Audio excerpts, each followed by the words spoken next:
आते हैं, जोर जोर से कहते हैं भ्रष्टाचारियों को जेल में डालूंगा, भ्रष्टाचार समाप्त करूंगा। मैं मोदी की इस पावन धरती के ऊपर पूछना चाहता हूं कि इलेक्ट्रॉन बॉन्ड के माध्यम से जो घोटाला हुआ, जो काम के बदले चंदा लिया गया, घूस ली गई, जो सीबीआई, इनकम टैक्स और ईडी का दुरुपयोग किया गया, जिनको चोर बता करके मुकदमे दर्ज किए गए, उन लोगों से चंदा लेकर के और घूस लेकर के उनके ऊपर एफआईआर लगाने का काम किया और जिन लोगों के खिलाफ मुकदमे दर्ज किए उन लोगों को 10,000, 20,000, 50,000 करोड़, 70,000 करोड़ के आरोप लगाए गए। देश के भ्रष्टतम मंत्री और मुख्यमंत्री बताया गया। उन सब लोगों को भारतीय जनता पार्टी में ले जा करके उन्होंने किस प्रकार से, चाहे अजीत पवार हो, चाहे आसाम का मुख्यमंत्री हो, चाहे एमपी हो, एमएलए हो, तमाम वो लोग जो भ्रष्टाचार की बात करते थे, जिनके ऊपर बीजेपी के लोग आरोप लगाते थे, उन सबको या तो वो बीजेपी में ले गए और या फिर अगर वो बीजेपी में नहीं गया तो उनको जेल के सलाखों में। मैं पूछना चाहता हूं, क्या इस देश के अंदर 6500 के लगभग ईडी के मुकदमे हैं? क्या अरविंद केजरीवाल के ऊपर और हेमंत सोरेन के खिलाफ जिस तरीके के मामले इन्होंने बनाए हैं, क्या वैसे मामले देश के किसी जनप्रतिनिधि, देश के किसी व्यक्ति के खिलाफ नहीं है? क्या भारतीय जनता पार्टी में ऐसे लोग नहीं बैठे जिनके खिलाफ कितने कितने बड़े मुकदमे हैं? क्या उनको वो जेल में डाल रहे हैं क्या?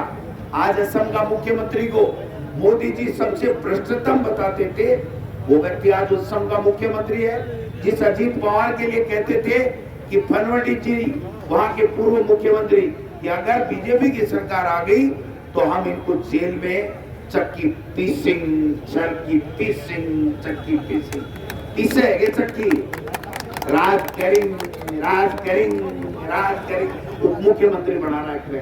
तो भाई लोगों, इनका मुखौटा अलग है, अंदर से अलग है, कथनी और करनी अलग है। और यहाँ तो हद्दी हो गई। जब कोटा में, जब मैं नामांकन सभा में गुंजन साहब के आया था, मैं सैल्यूट करता हूँ उस कोटा कोटी की धरती को कि वो जलवा मैंने देखा, वो लोग आशीर्वाद देने के लिए आए। गुंजन साहब, आप शेर हो, आपने लोगों का प्यार जीता है, आपने लोगों का दिल जीता है और आपके विपक्षी ने केवल अपना घर बनने का काम किया है, इसके अलावा कुछ नहीं किया है। ये साबित होता है। आज 12 सीटें पहले फेज के अंदर, कोई 1-2 आ जाए तो भलाई भाई जी, बाकी सूपड़ो साफ हो गई बीजेपी। मैंने कल, मेरे पत्रकार भाई बैठे हैं, व्यापारी बंधु भी बैठे हैं, किसान भाई भी बैठे हैं, सारे बुद्धिजीवी बैठे हैं, नेता भी बैठे हैं। मैंने कल ट्वीट किया सबसे पहले 7 बजे, 6, साढ़े 6 बजे आंकड़े आए, 7 बजे मैंने ट्वीट किया कि जो कम मतदान हुआ है, इससे मोदी जी की गारंटी और डबल इंजन की सरकार फेल हुई है। लोगों का विश्वास डबल इंजन की सरकार पे नहीं है, इसलिए मत प्रतिशत कम हुआ। और हमारे जो कांग्रेस पृष्ठभूमि के लोग थे, गरीब थे, पिछड़े थे, दलित थे, माइनॉरिटी थे, छोटे व्यापारी थे, स्वर्ण थे, 36 कौम के वो लोग जो देश से प्यार करते हैं, संविधान से प्यार करते हैं, उन्होंने कांग्रेस को वोट दिया। और आपके बीजेपी के लोग इसलिए नहीं आए, ये तो मोदी का राज हो गया, बीजेपी रही नहीं। बीजेपी कहाँ रही है? ये तो मोदी मोदी कर रहे हैं। और जिस दिन ईश्वर ना करे मोदी जी के कुछ हो गया तो उसके बाद में तो ये मिलेंगे ही नहीं भाई साहब, ये तो पता ही नहीं चलेगा। इस बीजेपी को 100 हाथ खड्डा खोदोगे तो भी बीजेपी नहीं मिलेगी। आज मैं कहना चाहता हूँ इस मंच के माध्यम से, बीजेपी के लोग भी दुखी हैं। वो ये कह रहे हैं ये मोदी क्या आया, इसने तो हमारी बीजेपी को ही खत्म कर दिया। बीजेपी का कोई नाम लेने वाला नहीं।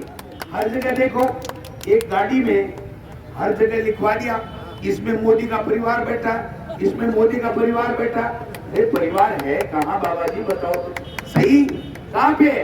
इस देश को अगर मोदी जी आप परिवार मानते तो जब कोरोना काल था तो वैक्सीन के लिए जनता से पैसे नहीं मांगते और वैक्सीन बनाने वाले के यहाँ फोटो खिंचवा करके इस गरीबों के वैक्सीन जो लगा रहे थे उनसे आप भ्रष्टाचार का चंदा नहीं लेते। 55 करोड़ रुपए ले लिए भाई साहब। और क्या उस टाइम ड्रामा किया था कि स्वदेशी टीका कांग्रेस तो बाहर से मंगाती थी, विदेशी कंपनियों को जो टीकाकरण के लिए टीके बनवाती थी, हमने हमारे देश में निर्मित टीका भारत में पहली बार लग रहा है। वो टीका पहली बार नहीं लग रहा था, वो घूसखोरी 55 करोड़ की पहली बार हो रही थी। ये मैं निवेदन करना चाहता हूँ। मैं ज्यादा नहीं लंबा चौड़ा कहना चाहता। मैं एक कांग्रेस के तमाम कार्यकर्ता और इंडिया गठबंधन के लोगों से आग्रह करना चाहता हूँ कि ये वही ओम बिरला जी हैं, ये वही ओम बिरला जी हैं जिन्होंने हमारे नेता राहुल गांधी जी की सदस्यता 1 घंटे के अंदर समाप्त की थी।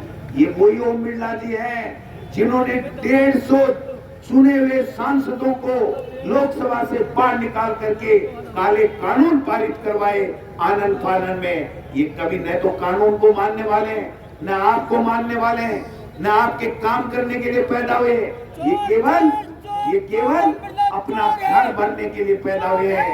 ये आपका हाड़ोटी का जो शेर है, मैं गारंटी लेके जाता हूँ। मैं जब ये बीजेपी में थे, मैं कांग्रेस में था और हम लोग कमेटियों में साथ जाया करते थे। मैंने देखा है इस व्यक्ति को, इसके खून में, इसके रग रग में ईमानदारी है, आपकी स्वामी भक्ति है, आपकी सेवा का संकल्प है। इसलिए मैं आपसे निवेदन करना चाहता हूँ कि 26 तारीख को भाई साहब पहले फेज में 12 का 12 मोरिया बोलबाला है। आप बात के बाद 26 तारीख को मैं आपसे निवेदन करना चाहता हूं। और मैंने जितनी बातें की है, अगर एक भी गलत हो तो मेरे नंबर पे टेलीफोन करके बता देना कि गोविंद डोटासरा जी बूंदी के बाजार में खड़े होकर के आपने चौराहे पे क्या कहा था। मैं कहना चाहता हूँ ये सच्चा सेवक है आपका, ये शेर है, ये किसी से डरता नहीं है। इसलिए गोविंद डोटासरा नामांकन में भी आया था, आज भी आया। और 26 तक गुंजल साहब जितनी बार बुलाओगे गोविंद डोटासरा आपके लिए आएगा, क्योंकि आपके मन में हमेशा लोगों की सेवा करना, उनका प्यार जितना मैंने देखा है कि नाम ले लेके आजा रतन, आजा प्रहलाद, आजा जगन, ये जो कहना और इस प्रकार से लोगों का प्यार जीतना, अपना आप को परिवार मानना, मैं समझता हूँ बिरले नेताओं में मिलता है। इसलिए 26 तारीख आपसे निवेदन करना चाहता हूँ कि 26 तारीख को ये जो अमित शाह जी आज पवित्र करके गए ना कोटा को, उसको पवित्र करने का समय आया है।